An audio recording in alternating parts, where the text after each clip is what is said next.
to address the country. Thank you. Thank you. Thank you, Mr. Deputy President.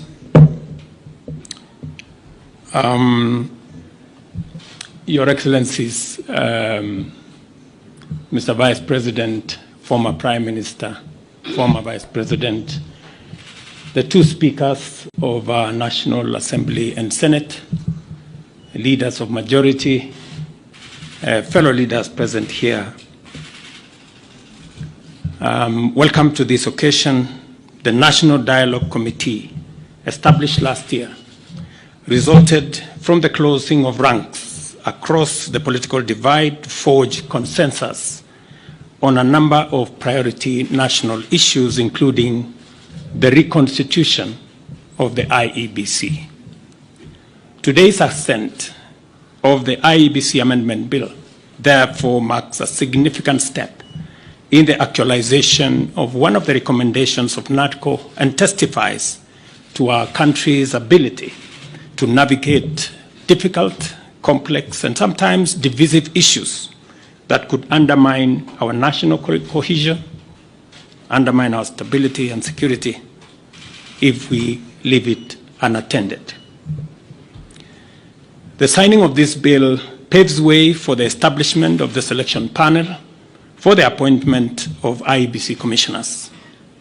The IEBC remains a cornerstone of our democracy, responsible for overseeing regular elections at various levels, and on the overall, ensuring that our electoral cycle is managed transparently and administered in an impartial, neutral, efficient, accurate, and accountable manner. I concur with leaders who have said there must be professionalism and integrity as part of the cardinal principles of the men and women who will be charged with the responsibility of overseeing our elections. The spirit of NADCO is the spirit of unity, bipartisanship, and consensus building, values which have helped our nation overcome its most challenging moments. Even as I assent to this bill, I look forward to supporting and facilitating any other outputs of the national consensus that was NADCO to ensure that Kenya moves forward and with as many hands on deck as is possible. The leadership of Parliament, both on the majority and minority sides, have heard what the leaders here have said, and they should proceed with dispatch and expedite the other recommendations that are contained in the NADCO report and process the necessary bills and interventions that are necessary for us to actualize the output of that report. Beyond NADCO, we are currently engaged in discussions as a country about our economy. As we know, the country has faced a series of economic shocks, including COVID-19 pandemic, globally high interest rates, and devastating droughts and floods, events which have impacted negatively on our economy and our capacity to secure resources for development and to also meet our debt service obligations. In the last 2 years, we have put in our best efforts to mobilize domestic and external resources to accelerate our economic program, pull the country back from the danger of debt distress, and set us on a path of economic transformation. These efforts have strengthened the Kenya shilling, reduced fuel prices at the pump, and lowered the cost of living, including the cost of essential household commodities. This year, my administration presented revenue-raising measures through the Finance Bill 2024, which were aimed at not only consolidating the economic recovery program, but also propelling the country to the next phase of investing in key social and economic infrastructure projects to advance our development agenda and reduce on our debt burden. However, many voices expressed disapproval of these proposals, leading me to drop the bill and terminate the process.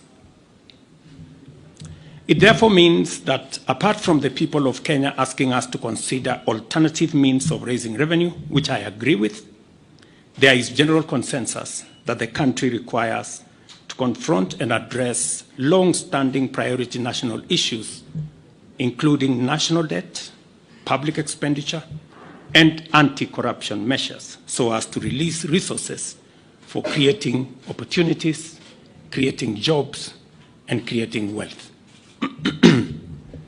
As a way of charting the future from the current situation we are facing, I welcome all the leaders here, and I have heard what they have said this morning, and all other stakeholders, working together for us to address the current economic situation through a broad-based political arrangement and to rally the country forward, as has been said by the former Prime Minister.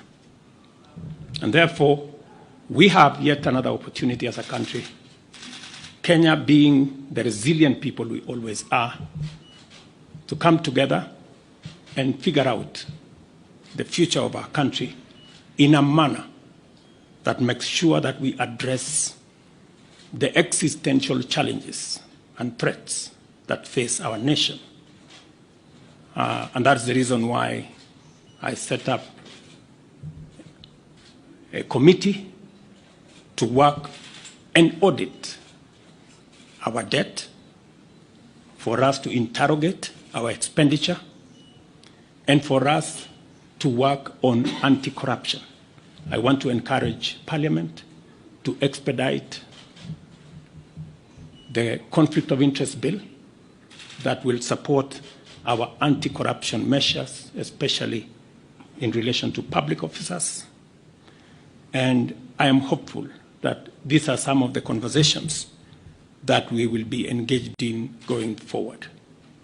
I am very confident that, as always, Kenya knows how to pull together, and leaders know how to come together in the best interest, not of individuals, not of parties, but the collective body of the Kenyan people. And I look forward to working with leaders, as I have said, going forward on a broad-based political mechanism that will see us steer the country to the future.